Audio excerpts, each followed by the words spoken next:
Utaanza kama ifuatavyo. Utaingia kwenye faili, itakuletea English, Kiswahili. Utachagua lugha yoyote unayoitaka wewe. Baada ya hapo, unaweza kubonyeza continue. Utachagua line yako yenye access, line iliyopewa access. Mimi hapa namba 1.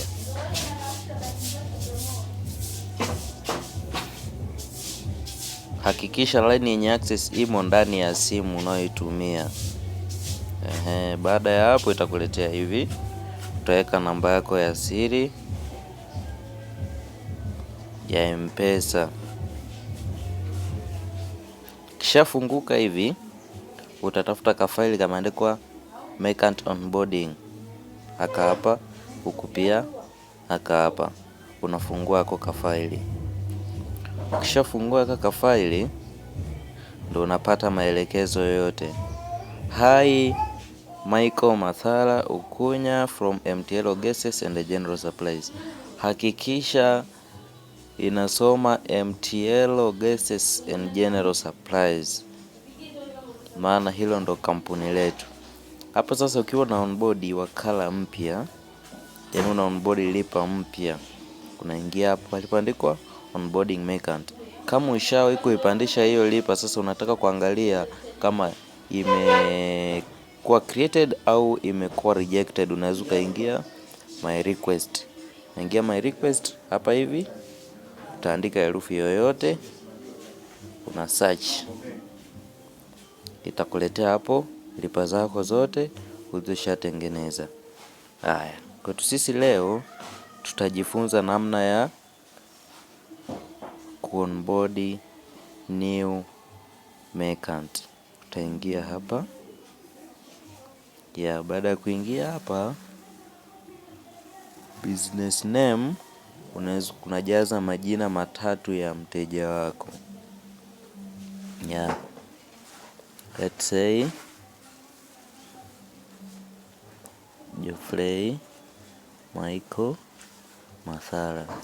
Trending name unaweza kurudia hayo majina, au kama mteja anataka jina lisome jina la biashara, unaweza kujaza majina biashara anayotaka. Utarudia hayo majina. Hakikisha nafasi haibaki hapa mbele. Ukiona imeandika rangi nyekundu, futa hapo mbele hivi. Kwenye sector hapa inategemeana na duka la mteja wako.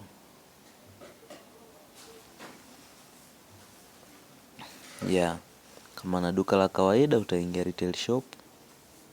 Subsector utachagua Mangi shop. Hapa mpende sana kuchagua business services. Hapo utaweka gold au utaacha diamond, hivyo haina shida. Hapo utaweka mkoa aliopo mteja wako. Mfano mteja wako yuko Mwanza, utaweka Mwanza. Utaandika mtaa.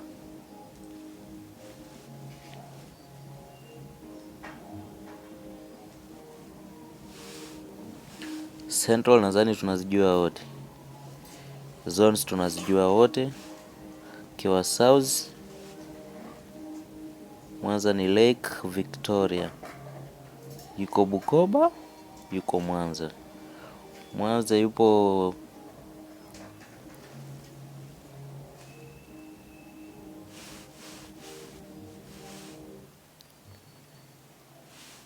nachagua yoyote hapo naweka. Inaendana na taarifa ulizojaza. Hapo utaweka jina la kwanza la mteja. Hapo utaweka jina la pili, jina la kwanza la mteja,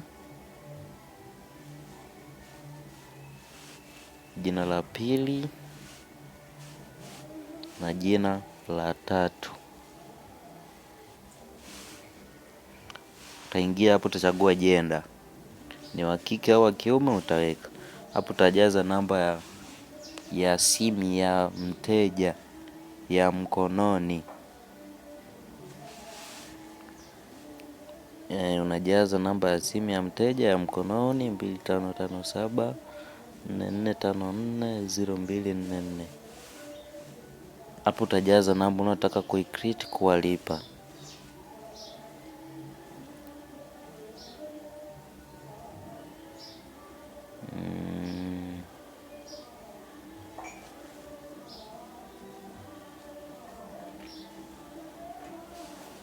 Hapo utajaza namba ya NIDA.